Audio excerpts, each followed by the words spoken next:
Welcome, everyone. Today, we are jumping right into one of the most, dramatic and challenging chapters in the entire book of Psalms.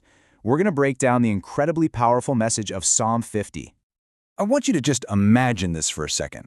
You're at church, you're in the middle of a worship service, maybe your hands are raised, you're singing your heart out, and then God himself shows up. And get this, he's not there to receive the worship. He's there because he has a legal case, a complaint to file against his own people. That is the exact stunning scenario that kicks off Psalm 50. This devotional explainer is brought to you by our team here at You Need Faith in Jesus. Okay, so the psalm opens with this incredible scene, the arrival of the supreme judge. A divine court is officially called to session, and you can just feel the tension and the awe in the air. The psalmist writes it this way: Our God shall come and shall not keep silence. A fire shall devour before him, and it shall be very tempestuous round about him. So yeah, this is not a quiet, subtle entrance. We're talking about devouring fire and a violent storm. This imagery tells you right away this is a huge, unmissable event. God is about to speak, and everyone is going to hear it. And what's really fascinating is how consistent this imagery is all throughout the Bible. This kind of terrifying power, a consuming fire, is used to describe a holy God confronting sin. It's just a powerful reminder that God's holy character doesn't change. This is not a God you can just ignore or treat lightly. So, the court is in session. The judge is on the throne. But then comes this absolutely shocking twist. God's complaint, it's not at all with the people, or frankly, what any of us might expect. You'd think God would be angry about, missed sacrifices, right? For the people of Israel, the sacrificial system was the bedrock of their entire relationship with God. It's how they showed they were sorry, how they showed their devotion. So it would have been absolutely stunning to hear God say, as he does in verse 8, I will not reprove thee for thy sacrifices or thy burnt offerings to have been continually before me. He's not angry about the religious activity. No, his complaint is about something much, much deeper. And this just perfectly illustrates the core of the problem. You see, on the outside, there was all this religious activity going on. Sacrifices, offerings, songs of praise, the whole shebang. But the inward reality, it was a heart that was completely distant from God. Their religious acts were just a hollow shell, a performance that was covering up lives that were actually full of sin. And listen, this isn't just some Old Testament issue. Centuries later, Jesus Christ himself would deliver the exact same sharp rebuke, quoting the prophet Isaiah. He said, This people draweth nigh unto me with their mouth, and honoreth me with their lips, but their heart is far from me. It just goes to show you that this warning against hypocrisy, it's a timeless, absolutely crucial message for every single believer.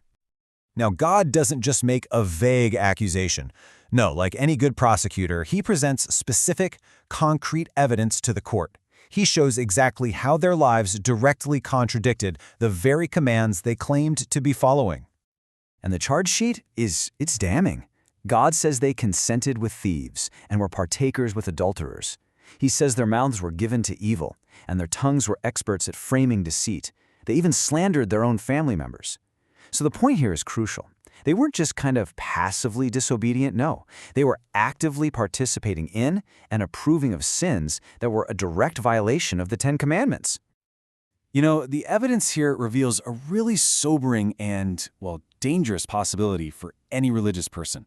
It is entirely possible to have a head full of Bible verses and a mouth full of Christian phrases, while at the same time having a heart that is miles away from God.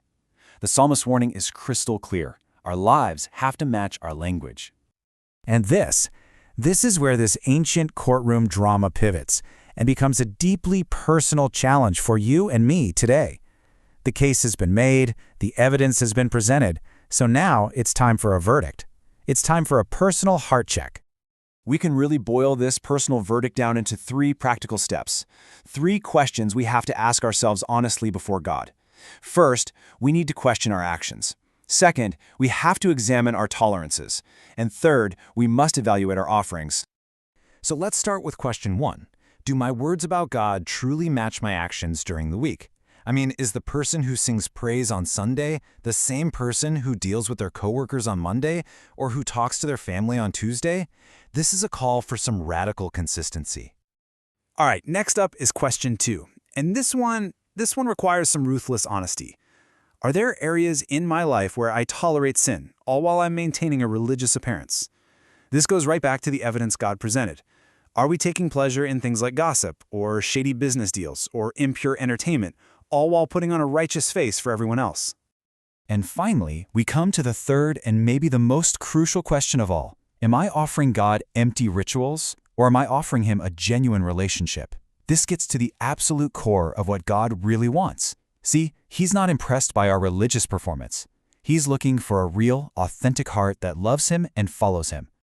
And that leaves us with this one final question to take away from our time together. It's the question that Psalm 50 forces every single one of us to answer. Is my worship just a performance, or is it the real deal? Thanks so much for joining us. This has been an explainer from the team at You Need Faith in Jesus.